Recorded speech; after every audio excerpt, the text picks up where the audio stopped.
Good morning. Thank you for joining a new live session brought to you by Medcare.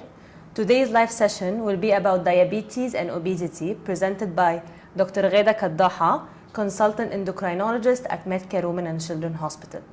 Hi, doctor. How are you today? Hi. Good morning. Hi. Good. Would you like to introduce yourself to the audience, please? Yes. Dr. Gheda Kaddaha. I'm a consultant endocrinologist.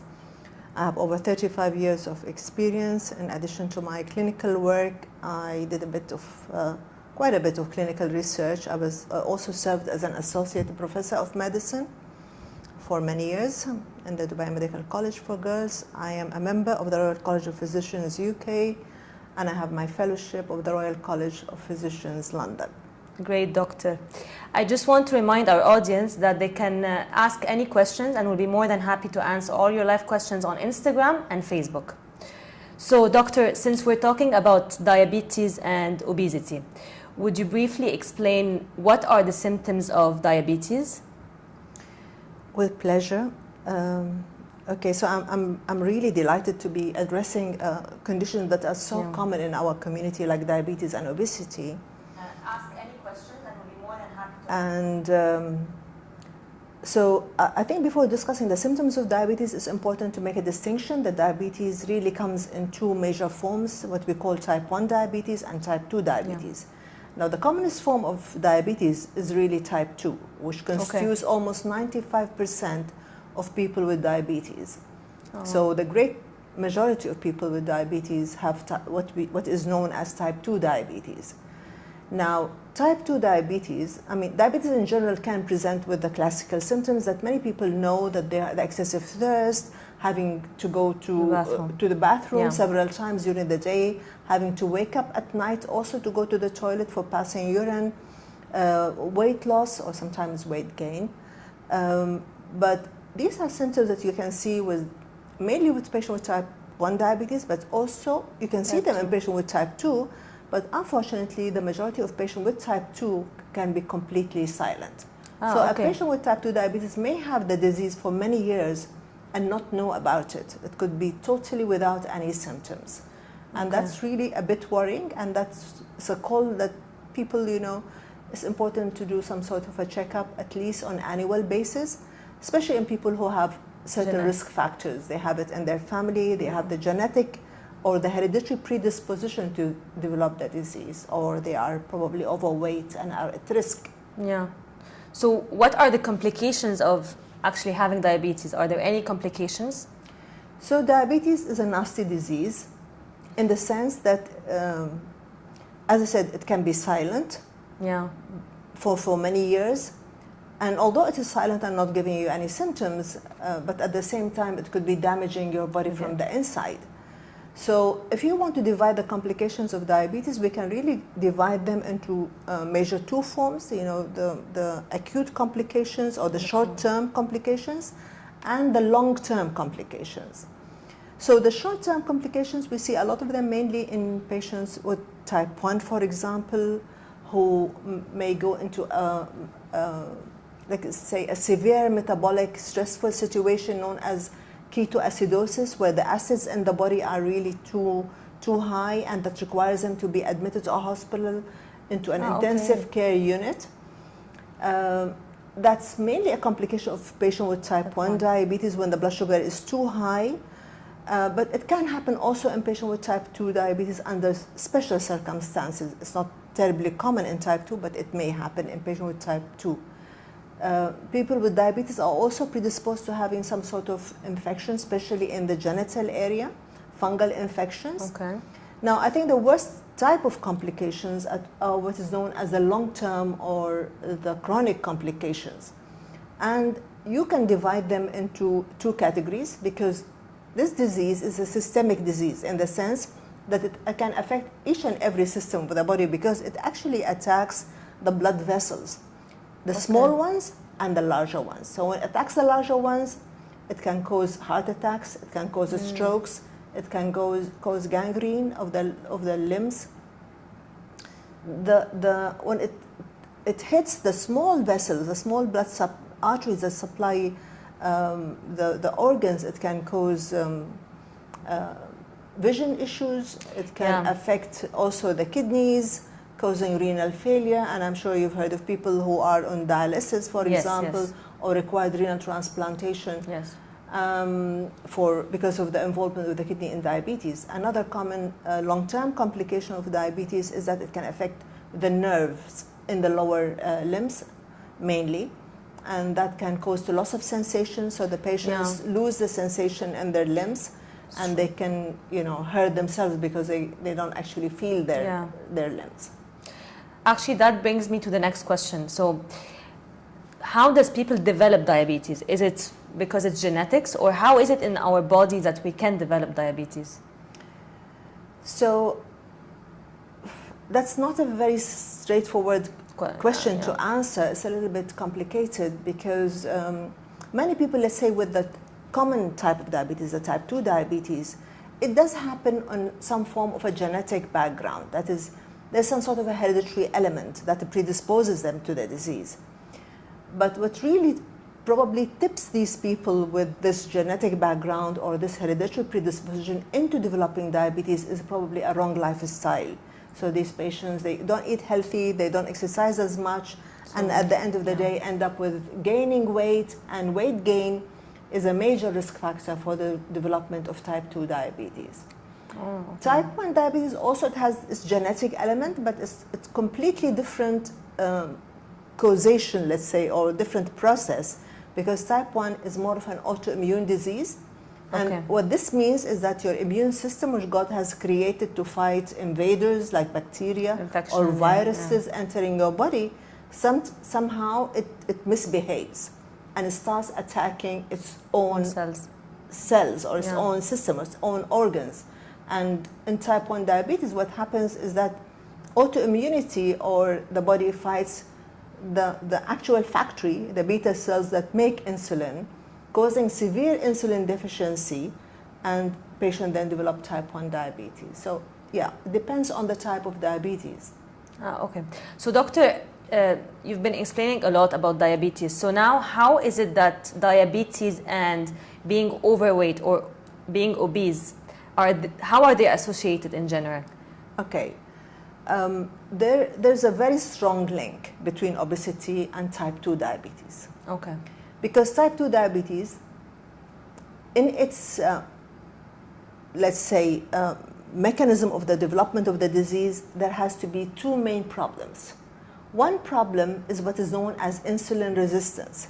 Okay. What insulin resistance means is that the insulin, which is meant to be the gate opener for glucose to enter the cells, glucose is the energy source, is the fuel of our body. So we move because we need energy, and that energy really comes from glucose.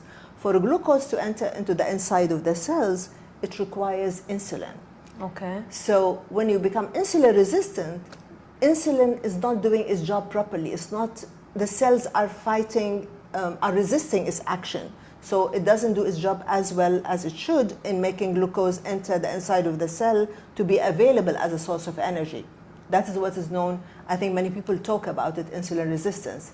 And then you need the other problem, which is the pancreas is not able to meet this insulin resistance. Because as you are insulin resistant, your body works harder and harder, your pancreas works harder, makes more insulin to overcome the insulin resistance. But then a time comes when your pancreas is not able to match that demand, it lags behind, and you develop type 2 diabetes. So going back to the association between obesity and type 2 diabetes, obese people by definition are insulin resistant people.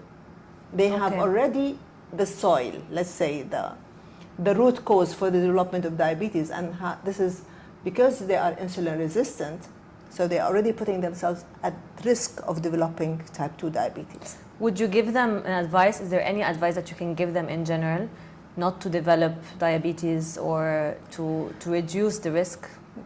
I think probably the best advice I can give to anyone is to be able to follow a healthy lifestyle. A healthy lifestyle in terms of eating healthy, avoiding junk food, avoiding sugary stuff, avoiding actually becoming obese. Yeah. So a healthy lifestyle is by far the most important advice I can give to people. Especially if you have the genetic background. If you have people in your family who have diabetes, please don't become overweight, because then you are just tipping yourself into development of diabetes. You are putting yourself at risk. You're increasing that risk of progressing to diabetes. So a healthy lifestyle, is the most important. I was going to ask you a question, but I think you answered the question, which is, does every obese individual or overweight individual at risk of developing diabetes? So I guess the answer is yes. At risk, yes, but it doesn't mean that every obese person will develop diabetes. So Okay. it's not like every obese person is going to develop diabetes, but every obese person is at risk of developing diabetes, which is, it's correct, yes. Yeah. You are at risk if you are overweight or obese. So I will ask the other question, is there a link between being diabetic and then you gain weight if you're diabetic, or is there a link between both? So you're asking me if diabetic people Can become obese. overweight or obese? And the answer is yes, yes and no. Yes, in the sense that especially with when patients with diabetes, it's not like diabetes itself causes weight gain. Diabetes, especially if it's uncontrolled or the blood sugar is not good, it makes people lose weight. Okay. But diabetic people can become obese mainly because of the kind of therapy they are on. Patients are are on insulin, and I see that in our clinical practice on a daily basis. Patients, for example, with type 2 diabetes, who are inappropriately, let's say, put on medications that they don't need. For example, they are put on insulin at a stage in their disease process that they don't need insulin. These patients become extremely obese. They gain weight. So, and often what we do, we take these patients off insulin because, yes, insulin is good, but it's the timing when you introduce insulin into a patient's Body? journey, let's say, of developing, because diabetes is a chronic disease.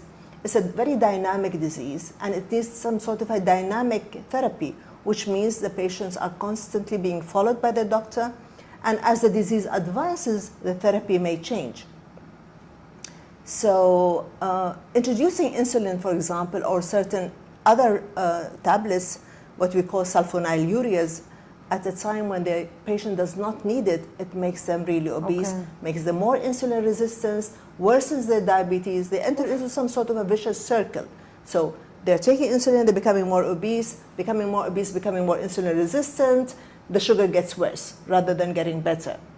Oh, okay. And the only way to break that vicious circle basically is to really take them off these kind of medications. Okay. So, doctor, I was going to ask the question of, is there any treatment plan tailored for people who are diabetic and they're overweight? So, Yes. What is it exactly? So, I mean, we are really blessed in this era because there are lots of newer anti-diabetic medications, whether they are tablets, whether they are injections, that not only control the diabetes but also promote weight loss. So Okay. the dilemma that we were in the past, when we did not have these tools, that there's some medication that we give to people to bring down their blood sugar, but at the same time we're doing them some harm by making them gain weight. Now there are tools, there are newer medication, newer therapies that not only control the blood sugar, but also promote weight loss. Okay. So basically, doctor, if I'm a patient and I have diabetes, what kind of tests, are there any kind of tests that you would recommend for this person to do in order to check that if they're at risk of being obese or overweight? Being more at risk, basically. Ask me again. So if you're talking about what tests we do for people with diabetes. Yes. What are the checkup that we need to do for these people? So when I am seeing a patient with diabetes for the first time, I have really a certain battery of blood tests and urine tests that we do. Part of the initial checkup that we do for every patient with diabetes, making sure that, first of all, what is the level of blood sugar control? How are their eyes affected, especially in patients with type 2 diabetes when they come to us? And as I said earlier, they may be having diabetes for 10 years and they didn't know about it. So we check we need to make sure that their vision is okay, their kidney function is good, that the diabetes has not affected their nerves, for example. We measure their cholesterol, we measure the other fats in their blood, the triglycerides and so on. We do lots of tests really for the initial evaluation of the patients. So, doctor, how often should a person do the diabetic checkup? Okay, so there are some tests that we do them more frequently, like let's say every 3 months. Okay. Especially when it comes, for example, to saying what is the level of the blood sugar control. This is a test that we do on 3 monthly basis. And there are things that we do on annual basis, once a year, for example, So you recommend 3 months and then 1 month? Or it depends on type 1 and type 2? It depends on the level of control of the patients. And when we're seeing a patient, most of these patients actually are being seen every 3 months in the clinic. And then the doctor decides what kind of tests are required at this stage, whether we need to do a full battery of tests. There are certain tests that we repeat every 6 months, certain tests we do every 3 months. There are certain things that we do every year. So, but you see the doctor minimum every 3 months if you're diabetic. And please don't, I hear this a lot from patients saying, I have a little diabetes, or my diabetes is not bad. There is no good diabetes. There's nothing like a good diabetes, Yeah. Because as I said, diabetes can cause a lot of damage, without causing any symptoms. Yeah. Without causing any symptoms. The patient is feeling well, I feel very healthy, but it's doing the damage from inside. Okay. So there's no good diabetes. Thank you, doctor, for today's live session. I really appreciate all the answers. I think we've answered all the questions asked. So thank you so much for being here.